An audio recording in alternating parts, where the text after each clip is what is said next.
बिस्मिल्लाहिर्रहमानिर्रहीम। अस्सलाम वालेकुम दोस्तों, मैं फ़हीम अब्बास आपको खुशामदीद कहता हूँ न्यूज़ कैफ़े में, और उम्मीद करता हूँ कि आप सब खैरियत से हैं और आज के दिन का एक अच्छा सा आगाज़ भी कर चुके हैं।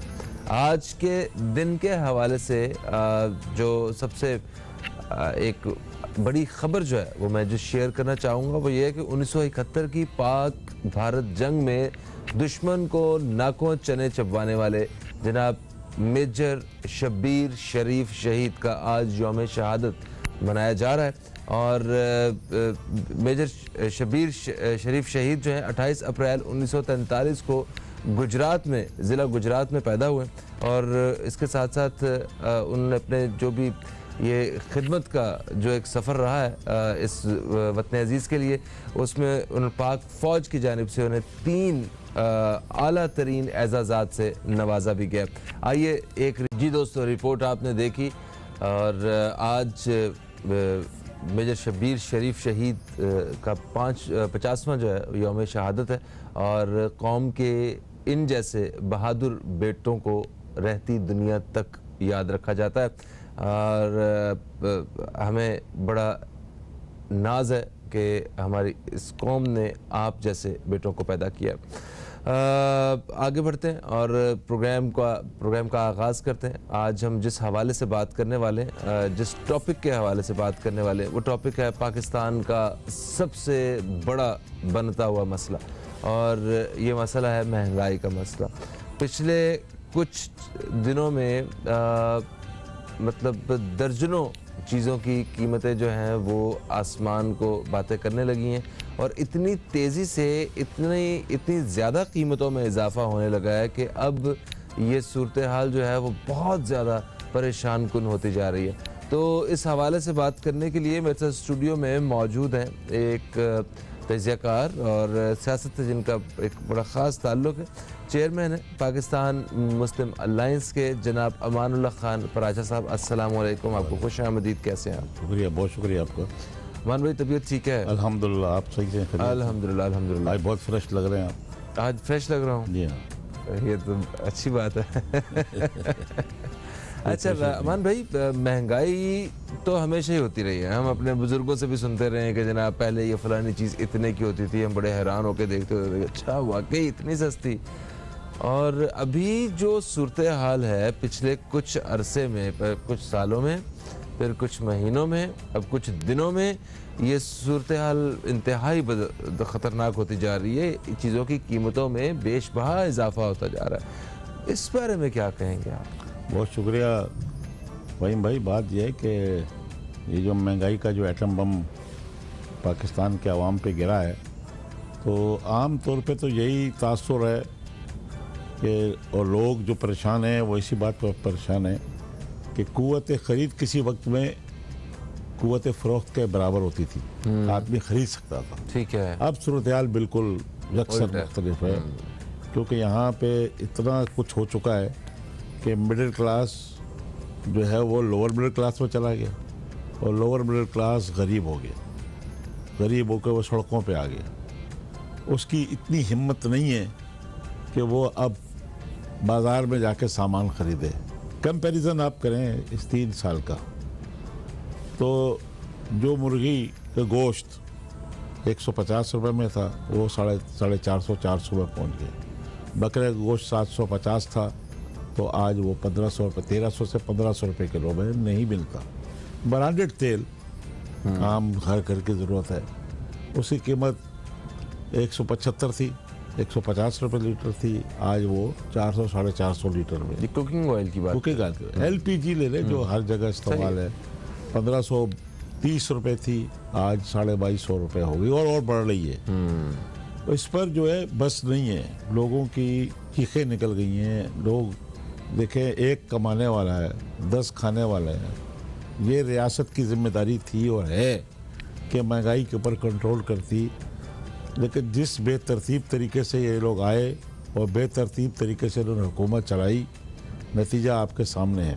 अच्छा, कहा जाता है कि ये मतलब ये लोग कहते हैं कि महंगाई में हमारा कोई कसूर नहीं है, तो अवाम तो सिर्फ यही देख रही होती है कि जो हुक्मरान है इन्हीं को ही महंगाई में कमी करनी है। ये असल हकीकत है क्या, ज़रा उस पर थोड़ी रोशनी डालिएगा। वक्फा आ गया बीच में, एक वक्फे के बाद दोस्तों आपकी खिदमत में दोबारा हाजिर होते हैं। कहीं मत जाइए, न्यूज़ कैफ़े देखते रहिए, अब तक देखते रहिए।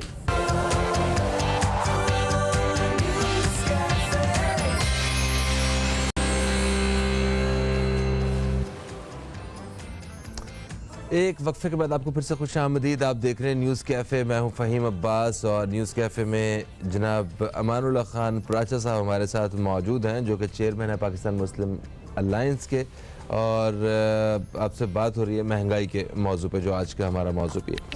अमान भाई, वक्फे से पहले ये बात हो रही थी कि अगर चीज़ों की कीमतों में इजाफा होता है तो लोग सीधा हुकूमत की तरफ तकते हैं कि भाई इन लोगों की वजह से चीज़ों की कीमतों में इजाफा हो रहा है, क्योंकि ये हैं हमारे फैसले करने वाले।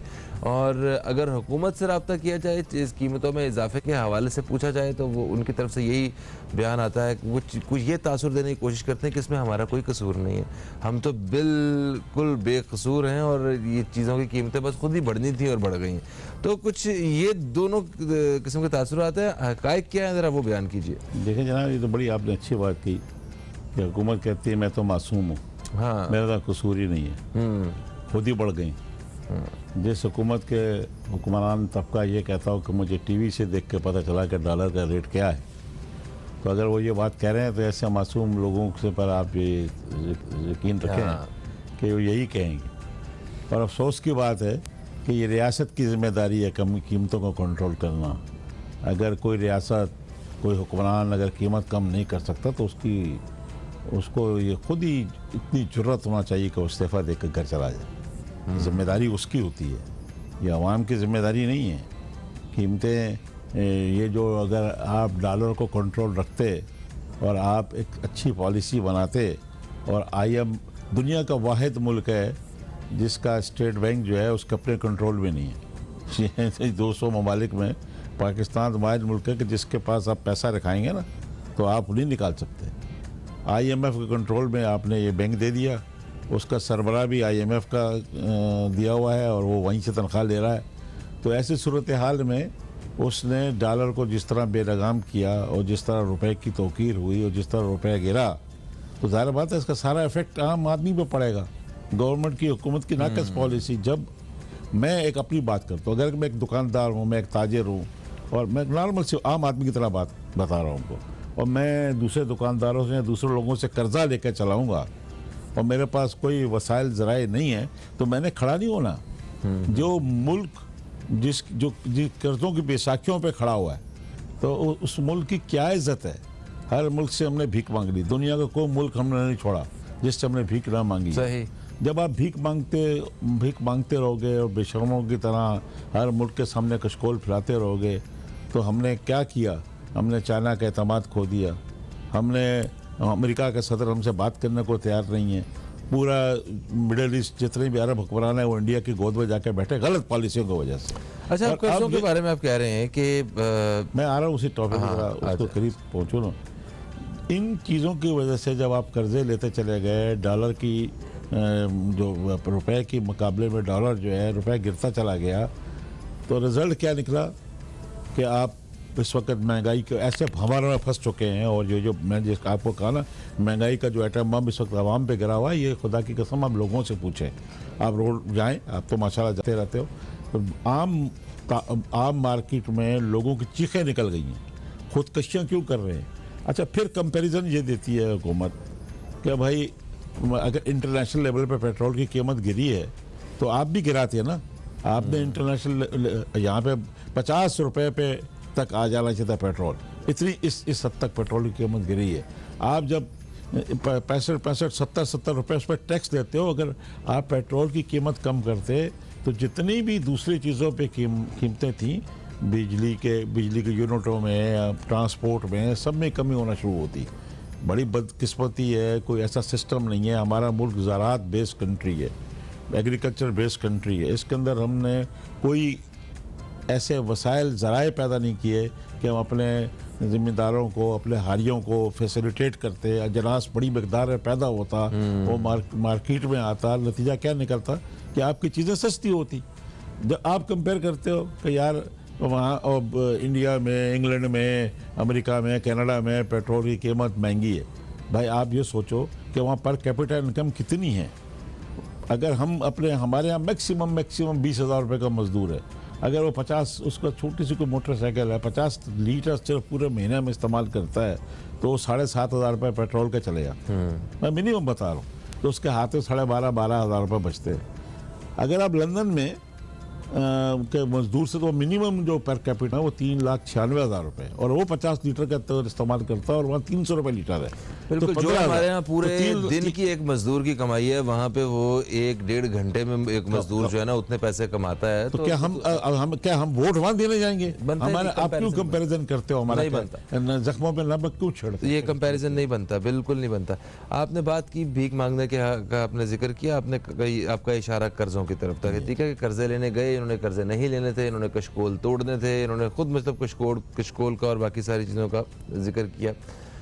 भाई ये बताइए कि जब हुकूमत की जानिब से ये बयान आता है कि ये कर्जे हमने अपने लिए थोड़ी लिए हैं, हमने तो मुल्क के लिए लिए हैं, हमने तो कौम के लिए लिए हैं। बात उनकी कहीं ना कहीं ठीक है, कर्जे उन्होंने अपने ज़ाहिरी तौर पर अपने लिए नहीं लिए, वो तो कौम के लिए लिए ना। हम ऐसी मुश्किल सूरत हाल में हैं। इस सारी चीज़ों में कितनी सच्चाई आपको नज़र आती है, या ये भी एक सिर्फ सियासी स्टेटमेंट है? ये बयान कीजिएगा। एक वक्फा है, वक्फे के बाद आपकी खिदमत में दोबारा हाजिर होंगे। कहीं मत जाइए, न्यूज़ कैफ़े देखते रहिए, अब तक देखते रहिए।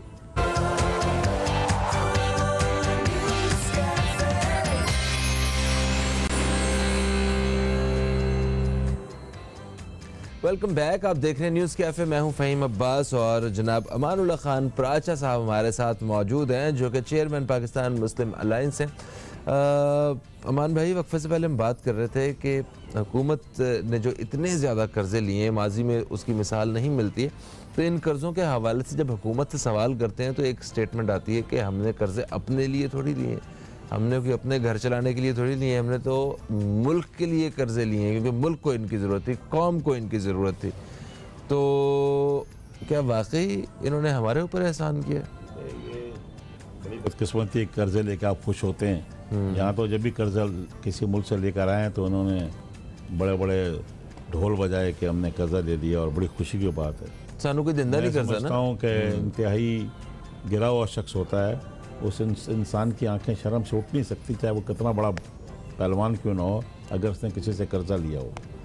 कर्जा अगर आप लेते भी हैं, अगर माजी में किसी ने कर्जा लिया भी, अगर उसने 70% खा लिया तो 30% की कोई रोड बनाई, कोई प्रोजेक्ट बनाया, कोई पावर प्रोजेक्ट लगाए, कोई हॉस्पिटल बनाए। ये बता दें कि इन्होंने ये कर्जे लेके कोई एसेट भी बनाया कि नहीं बनाया। एसेट बनता नज़र आता ना, ये बड़ा ज़रूरी है। अगर मैंने कर्जा लिया तो मैं कह तो सकता हूँ यार मैंने ये 100 रुपये लिए थे, 10 का गिलास दिया, 20 रुपये का ये लिया, एक कप लिया, फलां लिया, इस पर मैंने खर्च किया नज़र आए, और बाकी मैंने कर्जा उतारने में लगाया। लेकिन आपके पास तो कोई चीज़ आपके से अवेलेबल नहीं है जिससे आप साबित कर सकें कि आपका जो आपने कर्जा लगाए, कर्जे उठाए, वो आपने आवाम के ऊपर खर्च किए। अपनी शाख खर्चियाँ तो आप कम करते हैं ना। मैं आपके हज़ारों लाखों यूनिट आपके प्रेसिडेंट हाउस में, गवर्नर हाउसेस में, वज़ीर आला हाउस में, प्राइम मिनिस्टर हाउस में, वज़रा के ऊपर लाखों यूनिट्स आप बिजली का इस्तेमाल करते हैं, और पैसे इसका पे कौन करता है? आपके आवाम के टैक्सों का पैसा। ट्रैवलिंग पे उनके आवाम का टैक्स का पैसा, जो हज़ारों सैकड़ों लाखों मुलाजमीन वहाँ उनकी खिदमत में लगे हुए हैं, प्रोटोकॉल्स दे रहे हैं। तो कहा तो यही गया था कि आकर आप ये सब कुछ बंद करेंगे, शाख खर्चियाँ बंद करेंगे। एक कर्जदार मुल्क पर इतना बड़ा बोझ के बजाय खरबों का यह शाख खर्चियाँ, खरबों की कैलकुलेट कर लें आप, और एक खरबों के पैसे बचत करके आप IMF और वर्ल्ड बैंक के मुँह पर मारते हैं ना, उनको आप कर्जा उतारने में लगे रहते हैं। ये पैसे जो टैक्स कलेक्शंस हैं, ये आपकी शाख खर्चियों पे खर्च हो रही है। अपने इनको कोई परवाह ही नहीं है। मसला मैं अपने घर से अगर निकलूंगा, मुझे पता है कि फालतू बिजली मैं बंद करके निकलूंगा। इनको तो परवाह ही नहीं है। जो हो रहा है वो होने दो। चार्टर्ड जहाज़ फ्लाइटें आ रही हैं, चार्टर्ड जा रही हैं। अभी आपने देखा कि वहाँ शिकागो में क्या हुआ, ग्लासगो में पूरी फैमिलीज़ के साथ लोग गए हैं। कोई पाकिस्तान के लिए तो कोई काम नहीं हुआ। यानी जो खैरात पर वैक्सीन आई जिस मुल्क में 40 अरब का तो उसमें घपला हो गया। जो हमने मांगे कि वैक्सीन 1200 अरब की आई, जिसमें 40 अरब का हमने घपले कर दी, 396 अरब का भी कोई पता नहीं है।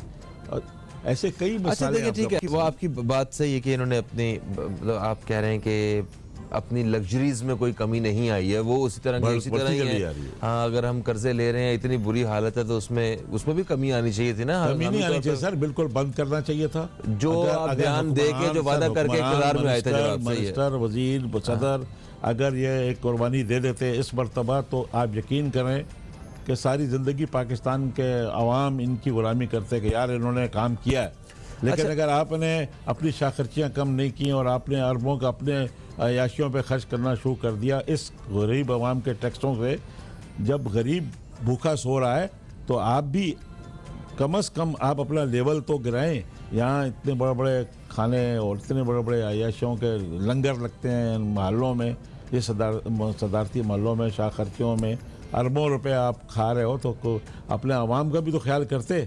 अगर आप ये खर्चे कम कर देते, ये शाखर्चियाँ ख़त्म कर देते और अपने हर वज़ीर से कहते कि तुम अपना खर्चा आओगे, अपनी गाड़ी पे खुद आओगे।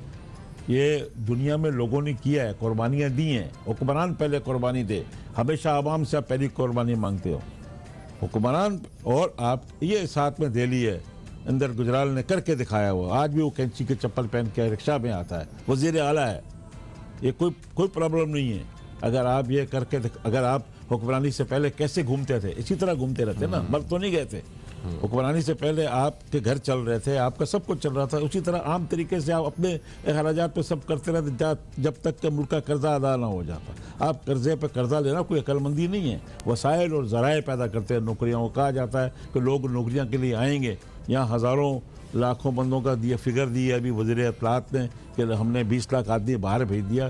भाई लोग नौकरी न मिलने की वजह से लोग यहाँ से बाहर गए। और किन मुल्कों में भेजा आपने? Somalia, Djibouti, Angola, Nigeria, Iraq, Mozambique, Kenya, इन मुल्कों में नौकरियाँ। जी हाँ, इस पे बात हो गई। और आपने कहा कि ये विजिट वीज़ाज़ हैं मोस्टली जो हमें गिनवाए भी जा रहे हैं।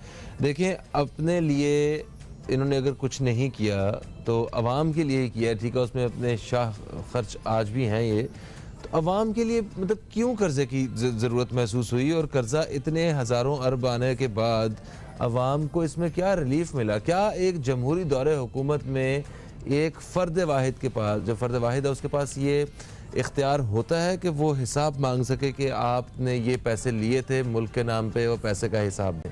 बिल्कुल अवाम को हक पहुँचता है। और उसके बावजूद भी अव्वल तो आवाम में इतनी ज़रूरत ही नहीं है। अगर किसी में इतनी ज़रूरत हुई है तो वो हशर देख लेंगे कि यहाँ पे तो इदारों से लड़ा दिया गया और इदारों को आपने इस मकसद काम के लिए लगा दिया कि सियासी मुखालफिन की बेखुनी करने के लिए। यानी बादशाह सिलसिला जो यहाँ इस वक्त पाकिस्तान में चल रहा है वो एग्जैक्टली बादशाही निज़ाम चल रहा है। यहाँ पे ऐसा नहीं है कि कोई चीज़ पार्लियामेंट से अप्रूव हो, यहाँ तो हर चीज़ सदारती ऑर्डिनेंस पे चल रही है। तो ये मगर फिर भी शिकायत है कि बहुत कुछ ऐसा है जो ये अपनी मर्जी से कर नहीं पा रहे क्योंकि इतनी इनके पास अक्सरियत नहीं है। देखिए, छोड़ देते हैं ना आप हुकूमत छोड़ दें। अगर आप अवाम के खैर ख्वाह हैं तो आप छोड़ के अवाम के पास आ जाते, अवाम आपको दोबारा 2/3 मेजॉरिटी ज़्यादा पे जाता थी।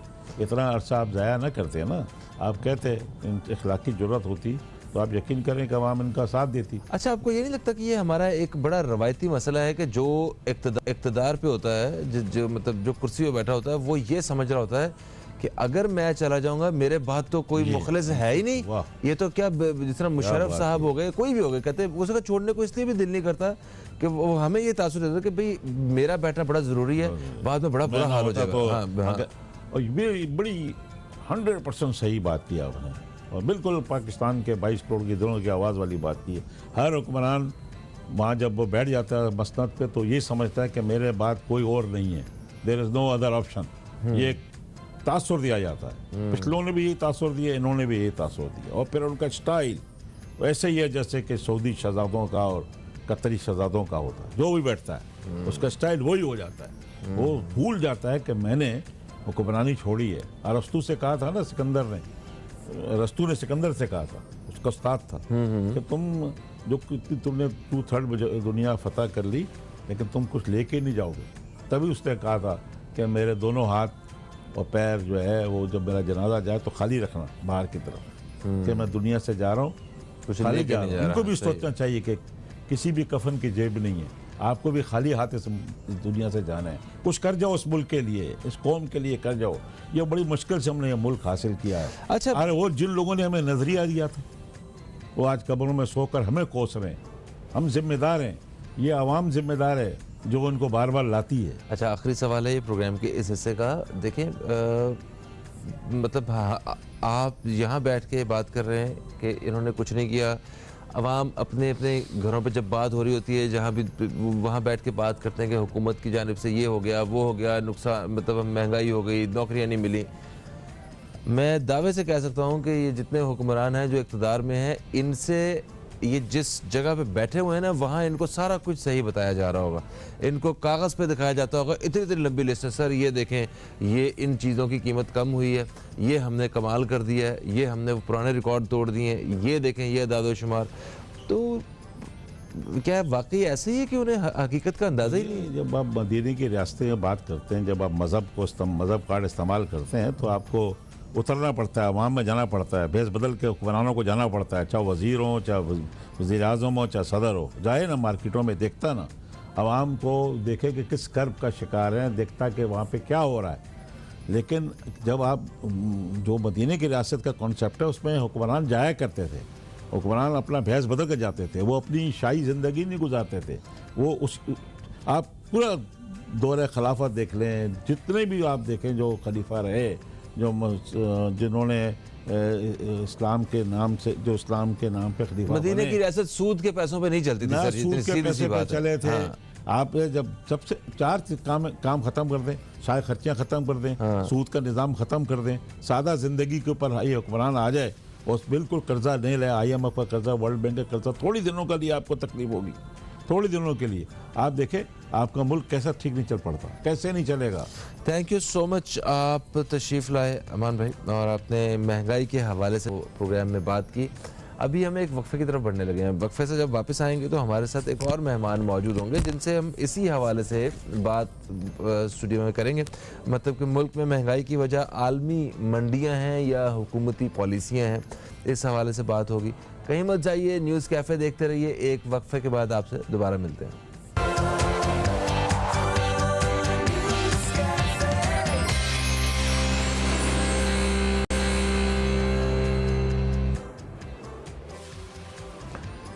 वेलकम बैक, आप देख रहे हैं न्यूज़ कैफ़े। मैं हूं फ़हीम अब्बास और न्यूज़ कैफ़े में आज हम महंगाई के मौजू पे बात कर रहे हैं। मगर इसी के साथ साथ जैसे कि आज एक बहुत ही ख़ास दिन है, आज मेजर शब्बीर शरीफ शहीद की आज एक यौम शहादत भी है। इन्हीं के साथ साथ एक शख्सियत ऐसी भी हैं जिनका आज यौम वफ़ात है, और वो एक ऐसी खूबसूरत आवाज़ और ख़ूबसूरत कलाम की मतलब बहुत से खूबसूरत कलामों के हवाले से पहचाने जाने वाली एक शख्सियत हैं जिनका नाम है अज़ीज़ मियाँ। जी हाँ, अज़ीज़ मियाँ कव्वाल, जो कि 17 अप्रैल 1942 को दिल्ली में पैदा हुए। असल नाम अब्दुल अज़ीज़ है और मियाँ इनका तकिया कलाम था। आज उनका यौम वफ़ात है और ये बात सच है कि आपके जो मद्दा हैं वो आज भी आपको याद करते हैं। आपका एक खूबसूरत जो अंदाज़ था कव्वाली का, वो आज भी हमारे दिलों में ज़िंदा है। एक रिपोर्ट है हमारे पास, आइए चल के वो देखते हैं। मौजू की जानिब जिस हवाले से हम बात कर रहे हैं प्रोग्राम में, वक्फे से पहले अमानुल्लाह खान प्राचा साहब हमारे साथ इसी मौजू पर बात कर रहे थे, और अभी हमारे साथ मौजूद हैं जनाब उबैद शाह साहब, एक तज्ज़िया कार हैं और मुख्तलिफ़ प्रोग्राम्स, मुख्तलिफ़ मौज़ूआत के हवाले से हमारे प्रोग्राम में ये अपना तज्ज़िया जो है वो पेश कर चुके हैं। इनसे भी हम रहनुमाई लेते हैं। जनाब उबैद शाह साहब, अस्सलामु अलैकुम, खुश आमदीद, कैसे हैं आप? वालेकुम अस्सलाम फ़हीम भाई, अल्हम्दुलिल्लाह, अल्लाह का शुक्र है। क्या बात। तो उबैद भाई, क्या आपको भी चीज़ें महंगी लगती हैं? मैंने सुना कि टीवी पे जाके बैठ के जो तज्ज़िया कर रहे होते हैं उन अपने लिए तो उन्हें फ़र्क ही नहीं पड़ता है। बात ये, आपको चिलगोज़े महंगे लगते हैं कि सस्ते लगते हैं, ये बताएं मुझे। चिलगोज़े के लिए किसी अदीब ने लिखा बड़ा खूबसूरत जुमला के पैसे इतने कमाओ कि चिलगोजे सस्ते लगे, लेकिन मिजाज ऐसा रखो कि पेश करते हुए मौत ना पड़े। हाँ देखिए ये अच्छी बात है। अरे नहीं, आप इतने अमीर हो जाएं कि आपको मेहमान को भी पेश करते हुए मौत ना पड़े, ये अच्छा है। तो महंगाई देखें फ़हीम भाई, महंगाई इस मुल्क में इस वक्त ऐसा मौजू है जिससे अमीर हो या गरीब कोई भी मुतासिर हुए बगैर रह नहीं सका। और वैसे तो CPI इंडेक्स को कोई 6 या 7% पे गिना जाता है कि उसमें इतना इजाफा हुआ, और औसतन इन्फ्लेशन जो है वो 9 पॉइंट समथिंग पे बताई जाती है। लेकिन हकीकत ये नहीं, हकीकत ये कि बाज़ चीज़ों की कीमतों में 600 गुना तक इजाफा हो चुका है। यानी अगर 5 रुपए की चीज़ आपको 50 रुपए की मिलने लगे तो आप 9% और 5% और 8% नहीं गिनेंगे। सही है फिर। तो बाज़ चीज़ों की इजाफा हो गया। बाज़ चीज़ों की कीमतें ऐसी हैं, मसलन कुछ अद्वियात हैं जो 2018 में 70 या 80 रुपए की थी, इस वक्त वो 450 रुपए में मिल रही हैं। तो आप अंदाज़ा लगा सकते हैं कि कहाँ चला गया प्राइस। तो गाड़ियों की कीमतें देखें आप, गाड़ियों की कीमतें ऐसी हैं कि 2017 तक जो कीमत गाड़ी की 17 या 18 लाख रुपए थी, आज वो गाड़ी 40 लाख रुपए से ऊपर भी जा चुकी है। तो ये 9% औसतन नहीं है महंगाई, ऐसा नहीं कि इससे कोई मुतासिर नहीं हुआ या कोई तबका ऐसा भी है जो ना इससे जिस पे ना फर्क पड़ रहा हो। ये बात आप बिल्कुल हर सही तबके पे पड़ा है। बिल्कुल सही कह रहे हैं। हर तबके, आपका ताल्लुक किसी भी तबके से है, आपको महंगाई का बाकायदा पता चला है कि चीजें महंगी हो गई हैं और मुश्किल हो और गया। अनप्रोपोर्शनेटली, यानी कोई सर पैर के बगैर एक चीज की कीमत चंद परसेंट 2-4% आपको लगता है महंगी हो जाएगी। आपका दर्जी मिसाल ले लीजिए, पिछले साल कपड़ा आपका सी के दे रहा था 1000 रुपये में, तो आप समझते हैं 1100-1200 मांग लेगा, लेकिन वो मांग लेता है 1800। तो आप कहते हैं ये क्या हो गया। आप हैरान हो जाते हैं प्राइसेस का जो डिफरेंस है वो देख के कि कहाँ से एकदम जम कर गई प्राइस। सही। अच्छा सर देखें, यही हमारा आज का मौजू भी है कि ये महंगाई आखिर क्यों इतनी बढ़ गई है। इसकी वजह जो है वो आलमी मंडियों में कीमतों का इजाफा है, उसकी वजह से हमारे यहाँ भी चीज़ों की कीमतें महंगी हुई हैं, या फिर हमारी नाकस पॉलिसियाँ हैं हमारे हुक्मरानों की, इस वजह से जो है वो चीज़ें महंगी हुई हैं। ये आज इसी हवाले से हम आपसे बात करेंगे। एक वक्फा है दोस्तों, वक्फे के बाद आपकी खिदमत में दोबारा हाजिर होते हैं। कहीं मत जाइए, न्यूज़ कैफ़े देखते रहिए, अब तक देखते रहिए।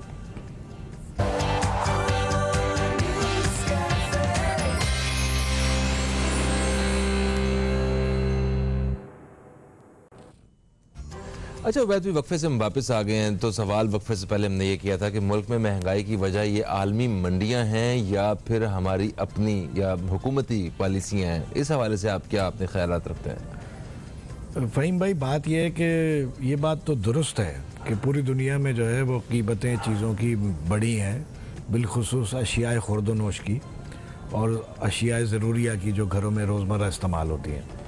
उसकी वजह यह है कि लॉकडाउन्स दुनिया भर में हुए तो प्रोडक्शंस जो है वो बहुत मुतासिर हुई, और फैक्ट्री की प्रोडक्शंस भी, मिलों की प्रोडक्शंस भी और एग्रीकल्चर प्रोडक्शंस भी। तो जब प्रोडक्शंस मुतासिर होती हैं, लोग अपने काम पर नहीं पहुंच पाते, घरों में उन्हें बंद किया जाता है, रोका जाता है, और रॉ मटेरियल अवेलेबल नहीं किया जाता, और मशीनें चलाई नहीं जाती हैं, और लेबर पहुंच नहीं पाती, तो जाहिर है जो चीज़ पैदा हो रही है, जो चीज़ बनाई जा रही है, वो उसकी पैदावार मुतासिर होती है। फिर जब वो लॉकडाउन के बाद का एक पीरियड होता है, प्रोडक्शन शुरू होती है, तो वो जाहिर है उन चीज़ों की जो खपत है वो मज़ीद बढ़ गई होती है, और डिमांड एंड सप्लाई का जो इकोनॉमिक फार्मूला है वो जाहिर है अपनी रंग दिखाता है अपना। जिस चीज़ की डिमांड बढ़ जाती है उस चीज़ की कीमत बढ़ जाती है। बिल्कुल ऐसा। उसकी वाफर सप्लाई ना हो तो जाहिर है कि वो फिर उसकी वो जिनसे नायाब हो जाती है। तो लेकिन लॉकडाउन की या कोरोना की जो पिछले 1.5-2 साल से सिचुएशन है, उस सिचुएशन में भी बाज़ ममालिक में महंगाई का असर ज़्यादा हुआ और बाज़ में महंगाई का असर कम हुआ। उसकी वजूहत ये रही कि कुछ मुल्कों की पॉलिसियाँ अपने लोगों के लिए अच्छी थी तो वो कूप अप कर पाए महंगाई के मामलात से, और कुछ ममालिक नहीं कर पाए। तो आप बांग्लादेश को देख लें या और श्रीलंका को देख लें या और दूसरे कुछ ममालिक को देख लें जहाँ इतने असरात नहीं हुए, और पाकिस्तान को देखें जहाँ इसके असरात बेतहाशा हैं, गैर मामूली हैं।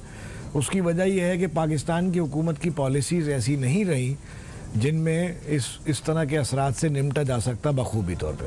मगर सर हुकूमत तो ये क्रेडिट लेती है कि हमने ये कोविड के दिनों में तो हमारी पॉलिसीज तो ऐसी थी कि दुनिया हमारी मिसालें देती है। हाँ, अब मैं इस पर मैं चाहूँगा कि मैं आपको डिटेल में डिस्कशन हो जाए। महंगाई देखें, बात ये है, महंगाई की बात ये है कि हमारे पास महंगाई की जो सबसे बड़ी वजह है वो इस वक्त IMF के और इंटरनेशनल डोनर एजेंसीज के एग्रीमेंट्स हैं, ठीक है, फाइनेंशियल पॉलिसियाँ। मसलन अभी हुकूमत जो है वो आज जिस वक्त हम बात कर रहे हैं, इस वक्त ओगरा का इजलास हो रहा है जिसमें गैस के प्राइसेस जो है वो 58% बढ़ाए जाने के लिए अपील समात की जा रही है, सुई गैस की, SSGC की और दूसरे गैस कंपनियों की। तो अब आप बताइए 58% गैस की प्राइस बढ़ने जा रही है। बिजली की प्राइस का मुआहिदा कर लिया कि 4 रुपये 85 पैसे जो है वो बढ़ाई जाएगी, और पेट्रोलियम प्रोडक्ट्स के लिए ये एग्री कर लिया है कि 4 रुपये हर माह करके 30 रुपये बढ़ाए जाएंगे इस माली साल में। अच्छा, अब 61 बिलियन रुपीस जो है वो बिजली की प्राइसेस बढ़ाकर कमाया जाएगा, और 350 अरब रुपया जो पेट्रोलियम प्रोडक्ट्स पर लेवी बढ़ाया जाएगा उसकी मद में कमाया जाएगा, और 350 अरब रुपए के जो एग्रीकल्चर प्रोडक्ट्स हैं, फर्टिलाइज़र है और अशियाए खुर्दनोश हैं, इनमें जो टैक्स रिलीफ था वो विड्रॉ करके कमाया जाएगा।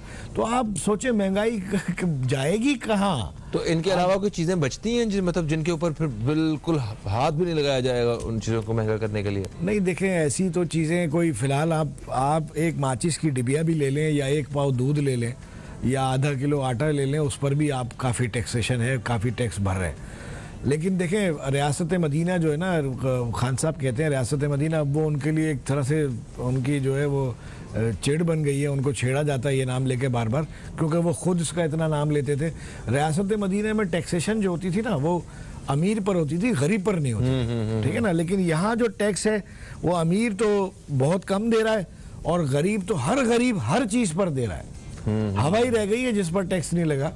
तो हुकूमत की जो मुआशी पॉलिसियाँ हैं जिसमें हुकूमत जो है वो मजबूर है, घुटने टेके हुए हैं IMF के सामने। आप देखिए, अब हुकूमत को बरूज़मा महंगाई से, आलमी महंगाई से आप ये नहीं कह सकते कि आलमी महंगाई है इसलिए हुकूमत कुछ नहीं कर पा रही। ये बात ये नहीं, हम बहुत सारी चीज़ों में खुद कफ़ील हो सकते हैं, हम बहुत सारी चीज़ों में आलमी दुनिया से कट कर अपनी खुद की पॉलिसियाँ बनाकर अपने मसाइल को हल कर सकते हैं, लेकिन हम उन चीज़ों में भी आलमी बरादरी के या आलमी मंडियों के मोहताज हैं। अब आप देखिए हुकूमत की पॉलिसियों की बात देखिए, सऊदी अरब से हुकूमत ने अभी एक मुआहिदा किया $3 बिलियन के सपोर्ट फंड का, ठीक है, कि वो हमारे पास रखवाएगा ताकि हम जो है वो अपने फॉरेन एक्सचेंज रिजर्व्स जो है मेंटेन करें। लेकिन वो मुआहिदा किया 4% पे। लोग ये कह रहे हैं, ये बातें गॉसिप है कि सऊदी अरब ने, अब मैं बरादर इस्लामी बोल के उसको कोई इस तरह की बात कहना भी नहीं चाहता, लेकिन उन्होंने इसके लिए बाकायदा लॉबिंग की है कि हुकूमत पाकिस्तान हमसे ये फ़ंड ले ले, क्योंकि 4% ऐसा रेशो है या ऐसा रेट है जो पूरी दुनिया में कहीं इस रेट पे लेन देन नहीं होता। 1% और 1.5% पे होता है। क्या हम इतने मजबूर हैं?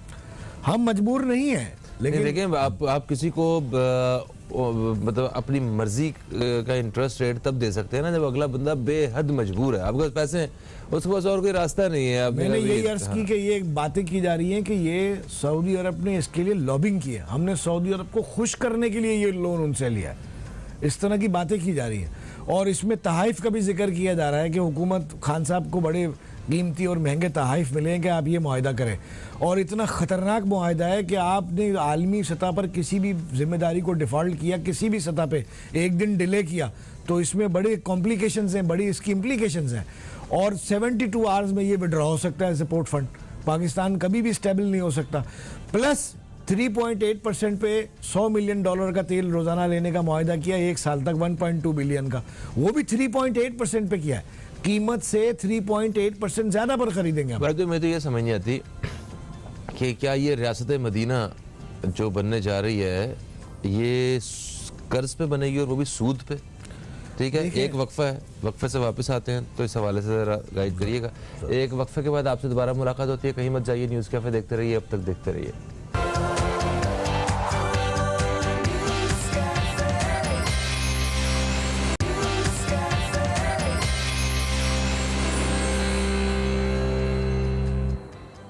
Welcome back. अब देख रहे हैं न्यूज़ कैफ़े, मैं हूं फ़हीम अब्बास, और महंगाई से मुतल्लिक जो है वो आज प्रोग्राम में बात हो रही है जनाब उबैद शाह साहब से। वह तो वक्फे से पहले हम बात कर रहे थे हुकूमती पॉलिसीज़ के हवाले से। आपको क्या लगता है कि हमें असल वो गलत जो फ़ैसले थे वो कब किए गए और कब से जो है ना ये पूरी डायरेक्शन चेंज हुई है? बहुत अच्छा सवाल किया फ़हीम भाई आपने। बात ये कि देखें, हुकूमतें जब इब्तिदाई अयाम में होती हैं अपने, तो उनके पास बड़ा मौका होता है कि वो unpopular but strict strong decisions लें और गाड़ी को जो है वो सही सिमत पे गामजन करें, सही ट्रैक पर चढ़ा दें। उस वक्त उनके जो गैर पॉपुलर या सख्त फैसले होते हैं उसकी भी ज़्यादा आवाम में मुखालफत या इस्तराब और बेचैनी नहीं पाई जाती, लोग उन्हें डाइजेस्ट कर लेते हैं, हज़म कर लेते हैं। खान साहब जो थे वो कई ऐसे काम कर सकते थे इब्तिदाई अयाम में अपने पहले 3 माह में जो पाकिस्तान की पूरी सिमत को बदल देते। अभी शौकत तरीन साहब जो है आप देखें उनके बयानात, वो उन्होंने 2 दिन पहले कहा कि मईशत की गाड़ी सही सिमत में जा रही है, और उनकी बात का क्या एतबार करें कि उन्होंने 5 बार कम से कम मुख्तलिफ इंटरव्यूज़ में कहा कि कोई मिनी बजट नहीं आएगा, और अब वो खुद कह रहे हैं, 3 दफ़ा कह चुके हैं कि जी 2 मिनी बजट तैयार है। तो अब देखें ना, जो फैसले खान साहब ने करने थे शुरू में, मसलन IMF के पास नहीं जाना था, खान साहब जो है वो ये पॉलिसी अडॉप्ट कर सकते थे कि जो हमारे रिसोर्सेज हैं इनकम के, हम उसी के अंदर का बजट बनाएंगे, उतने ही पैसे खर्च करेंगे, और हम IMF या किसी और से फाइनेंशियल असिस्टेंस लेने के लिए हम कोई मुआहदा नहीं करेंगे। लेकिन उन्होंने ऐसा नहीं किया।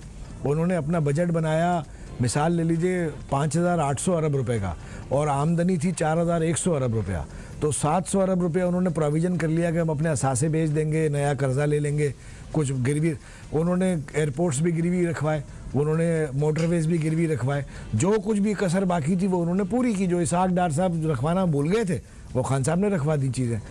इसी तरह देखें, इतनी सख्त टर्म्स पे IMF जब आपको पैसे देता है तो वो आपसे पूछता है वापस कैसे करोगे, तुम्हारे पास क्या रिसोर्सेज है, तो आप कहते हैं जी यूँ कर लेंगे वो कर लेंगे, बोलते हैं, वो कहते हैं नहीं, आप ये वाले पे टैक्स लगाओ, यहाँ से रेवेन्यू हासिल करो, ये वाले पे से टैक्स रियायत ख़त्म करो, इधर से रेवेन्यू हासिल करो, ये करो ये करो, वो आपको पूरा प्रोग्राम देता है।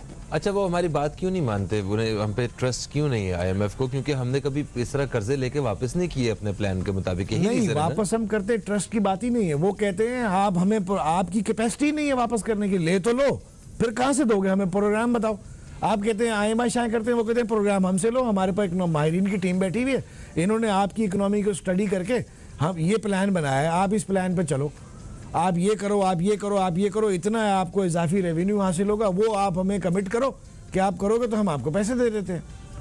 तो आप क्या होता है कि आप अपनी इकोनॉमी पर बोझ बढ़ाते चले जाते हैं और अपने गरीब पर बोझ बढ़ाते चले जाते हैं, लोगों की सकत, लोगों की परचेजिंग पावर और लोगों की जो वर्किंग कैपेसिटी है उसको कॉम्प्रोमाइज़ करते चले जाते हैं। अच्छा, इतनी बड़ी कुर्बानी दे के आपने कर्ज ले लिया, ठीक है, अब वो कर्ज जब वो पैसा आया तो उससे कोई ना कोई तो भला होगा ना, जिन लोगों के लिए वो पैसा कहाँ पे है और वो क्या उसका फायदा हो रहा है? खा गए ना सर। देखें हमारे अखराजात, 400 हम गाड़ियाँ खरीद रहे हैं, फला महकमे को दे दी जाए, 6 हेलीकॉप्टर नए खरीद रहे हैं, वो यहाँ इस्तेमाल होंगे, हम जो है वो फला चीज़ वो फयूं पर, हम अपने इतने बड़े बड़े कर्जे अपने इनकम के लिए लिए, और कहाँ खर्च होते हैं, ट्रेड डेफिसिट में खर्च होते हैं, एक्सपेंसेस में खर्च होते हैं, सैलरीज में यूज़ कर लेते हैं, फला चीज़ में यूज़ कर लेते हैं, हम अपने सब्सिडी में यूज़ कर लेते हैं, हम ये खा के ख़त्म कर देते हैं ना ये पैसे। इस पैसे से देखें, नवाज शरीफ के एजेंडे में और इमरान खान के एजेंडे में यही एक फ़र्क है। नवाज शरीफ ने कहा, उनका दावा है और वो किसी हद तक ठीक भी है कि हमने कर्ज लिया तो हमने एसेट्स बनाए, हमने ट्रेन चला दी, ट्रेन एक असासा है, बना दी हमने एयरपोर्ट्स बना दिए नए, इस्लामाबाद लॉस में ट्रेन, उसके बारे में कहते हैं लॉस तो ऑपरेटिंग की बात है ना, बट इंफ्रास्ट्रक्चर तो बना दिया ना। ठीक है, हाँ, सही है। आपने ट्रैक बना दिया, ट्रेन लाके चला दी, आपने मोटरवे बना दिया, आपने ग्रीन लाइन बना दी, आपने पावर प्लांट्स लगा दिए, कायद-ए-आज़म सोलर पार्क बना दिया। आप वो कहते हैं हमने एसेट्स बनाए, ये कहते हैं तुमने कमीशन कमाया उन एसेट्स में, इसलिए बनाए कि तुमने कमीशन कमाया, तुमने 200 अरब रुपए का ठेका दे दिया, 10% किकबैक ले लिया, तुमने हाईवे बना दिया 150 अरब रुपए का, तुमने इसमें कमीशन ले लिया, वो सब ठीक है, लिया बिल्कुल, लेकिन उन्होंने एसेट्स फिर भी डेवलप तो किया। आप तो एसेट्स ही नहीं बना रहे कोई, आपने 2 स्कूल नहीं पूरे मुल्क में बनाए नए, आपने 1 यूनिवर्सिटी पूरे मुल्क में नहीं बनाई। वो आगाज में वो यकसा तालीमी निज़ाम के ऊपर बातें हो रही थी और वो बहुत बड़ा कारनामा था खान साहब का, बहुत बड़ा कारनामा था, और हमें वो था, बड़ी होप थी कि खान साहब जो है ना, ये अपने दौरे हुकूमत में ये काम कर सकते हैं, कोई और शायद इस पे हाथ डाले ना डाले, खान साहब कर लेंगे। ये महंगाई के मामले को काबू करने के लिए भी एक लॉन्ग टर्म पॉलिसी ये होती है कि आप अपनी जो मैन पावर है उस पर इन्वेस्टमेंट करते हैं, उसको करते हैं, ट्रेन करते हैं, तो वो क्या करती है कि वो छोटी छोटी कॉटेज इंडस्ट्री में जाती है और छोटे छोटे वेंचर्स में जाती है, स्टार्टअप्स में जाती है जो ट्रेंड स्किल होती है, और वो ग्रो करती है और आप उसको एक्सपोर्ट भी करते हैं और अपने यहाँ भी इस्तेमाल करते हैं। सेल्फ सफिशिएंसी भी आती है और आपका चेंज भी आता है। लेकिन खान साहब ने इस पर कोई काम नहीं किया। खान साहब पहले कहते थे कि जी मैं जंगला बस नहीं बनाऊंगा, मैं लोगों पर इन्वेस्टमेंट करूंगा। कोई भी इन्वेस्टमेंट नहीं की लोगों पे, कोई प्रोग्राम नहीं। नवाज सर, ये कामयाब नौजवान प्रोग्राम जिसमें पता नहीं हजारों लोगों को जो कर्जे दिए गए हैं नौजवानों को कि वो उनका करियर बेहतर हो सके या कोई कारोबार कर सके हो, तो इस पूरे प्लान को ये लंगर खाने वाले जो एहसास प्रोग्राम और ये सारे यहाँ पे बड़ी तवज्जो रही है जो शायद माजी में हुकूमतों ने नहीं किया है। वक्फा लेते हैं, वक्फे से वापस आते हैं, तो जो इस हुकूमत के जो प्लान से वो कितने इफेक्टिव हैं और आइंदा आने वाले सालों में कितने इफेक्टिव रहेंगे, इस पे बात करेंगे। एक छोटा सा वक्फा है, कहीं मत जाइए, न्यूज़ कैफे देखते रहिए, अब तक देखते रहिए।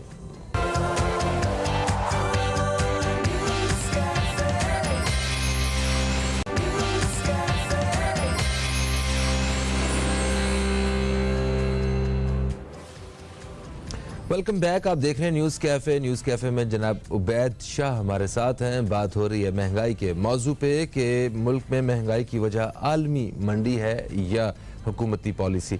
अच्छा, इस हवाले से हम बात कर रहे थे। आपने कहा कि मतलब हमने बाहर से कर्ज लिया है अपने सारे एक सर्कल को, सिस्टम को चलाने के लिए।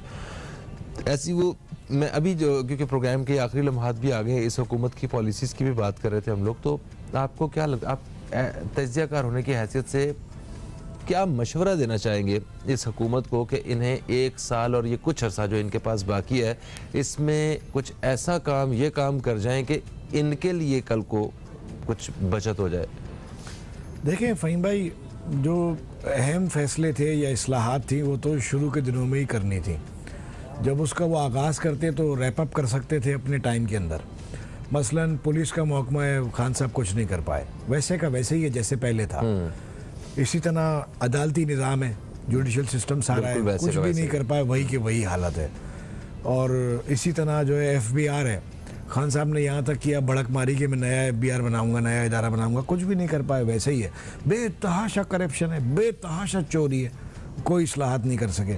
इसी तरह लैंड का लॉज का जो निज़ाम है, ज़मीनों का, लैंड रेवेन्यू का, कोई इस्लाहात नहीं ला सके। ज़मीनों पर बेतहाशा कब्जे हैं। अभी खान साहब ने बयान दिया कि 5,500 अरब की सरकारी अराजी पे कब्जा है पंजाब और खैबर पख्तूनख्वा में। तो अपनी ज़मीन पे कब्जा है? जी हाँ, सरकारी ज़मीन पे। कितना बड़ा रिसोर्स है, 5,500 अरब। वाह! तो आप सोचें, सिंध में अभी एक रिपोर्ट जमा कराई गई है सुप्रीम कोर्ट में बोर्ड ऑफ रेवेन्यू की जानिब से कि 75,000 एकड़ ज़मीन पर कब्जा है सरकारी अराजी पे। सरकारी ज़मीन 75,000 एकड़। एक दूसरे की ज़मीनों पे कब्जे वो अलग हैं। वो तो लैंड रिफॉर्म्स कोई आई नहीं ना। हाँ। ज़मीन के जो कवानीन है उनमें सिक्का में बहुत ज़्यादा। तो खान साहब कोई, मैं समझता हूँ एक साल में आप कोई ऐसा बड़ा काम नहीं कर पाएंगे। सिर्फ महंगाई पर अगर आप फोकस करना चाहें, सिर्फ महंगाई के हवाले से बात करना चाहें, तो मैं ये चाहूँगा कि मैं मशवरा दूँ खान साहब को कि बराए मेहरबानी खुदारा आप रहम करें और पेट्रोल की कीमतें और बिजली की कीमतें जो है ना, इनको अब और ना बढ़ाएं, तो आप लोगों को रिलीफ दे देंगे। इसके लिए आप रिलीफ पैकेज, 2 मिनट में मैं रिलीफ पैकेज का चाहूँगा कि आपके सामने एक तज्जिया पेश करूँ। खान साहब ने 120 अरब रुपए का रिलीफ पैकेज दिया है लोगों के लिए कि 20 अरब 6 माह में खर्च होंगे, वो सब्सिडी दी जाएगी, रियायत दी जाएगी। 2 करोड़ लोग इससे फ़ायदा उठाएंगे, 20 अरब रुपए महीना। अब आप इसका तिया पांचा वैसे ही कर लें, 20 अरब रुपए 2 करोड़ लोगों पे खर्च करते तो कितने रुपए बनते महीने के? आप लगाइए, कैलकुलेट कीजिए, बहुत कम बनते हैं।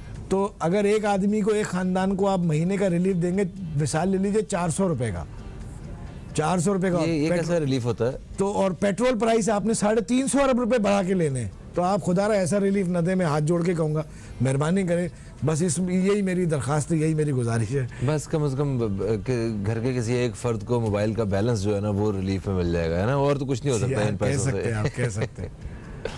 चले, हम उम्मीद कर सकते हैं, बल्कि उम्मीद करते हैं, अच्छा गुमान करते हैं कि आने वाले दिनों में सब कुछ अच्छा हो जाएगा और हुकूमतों को वाकई थोड़ी संजीदगी दिखाने की ज़रूरत है और हम सबको ईमानदारी से काम करने की ज़रूरत है। मुखलसीन की बड़ी ज़रूरत है। खान साहब को अपने इर्द गिर्द भी मुखलसीन की बड़ी ज़रूरत है। Thank you so much Ubaid साहब, आप तशरीफ़ लाए दोस्तों इंशाअल्लाह आपसे कल फिर मुलाकात होगी। प्रोग्राम का वक्त अपने ख़त्म की तरफ आ चुका है। कल तक के लिए फ़हीम अब्बास को और न्यूज़ कैफ़े टीम को दें इजाज़त। खुदा हाफिज़। पाकिस्तान जिंदाबाद।